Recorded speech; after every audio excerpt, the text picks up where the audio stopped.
Lamanya tu bang.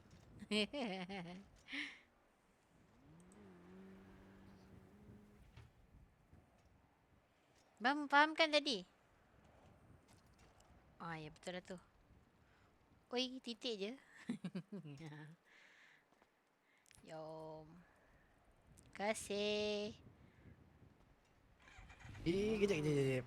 Apa tu? Bagi abang ni bawa saya pergi ATM jap. Oh simpan dulu lah baru keluar kan. Nanti kita tahu kumbang.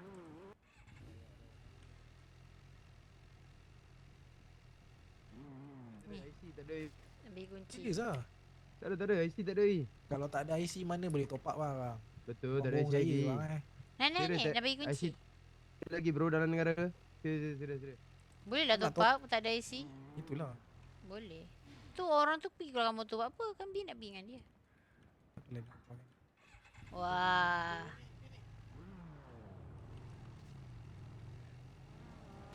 Oh ya Allah. Abang ni pelambung ni. Tak sempat nak ya. Bi lagi langgar. Aduh hidup lagi bang tu. Oi mati terus. Dia syok sangat tengah bawa motor tadi. Aduh.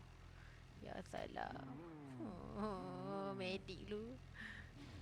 Biar apa motor apa?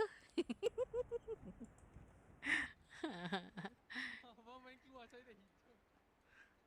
Oh, admin apa rupanya? Ha? Wah abang tu admin ya? Admin. Oh, patutlah. Betul lah Bi, admin dia. Medik Ada buka ke? Medik tutup. Medik tutup. Oh JPN yang buka. Oh, suruh abang tu buat isi terus. JPN buka. Abang tu ada IC, abang tu bohong itu. Orang top up mana boleh tak ada IC. Kenapa Ha, tak ada IC cepat. tak ada top up? JPN buka Kan abang. ada ni. Boleh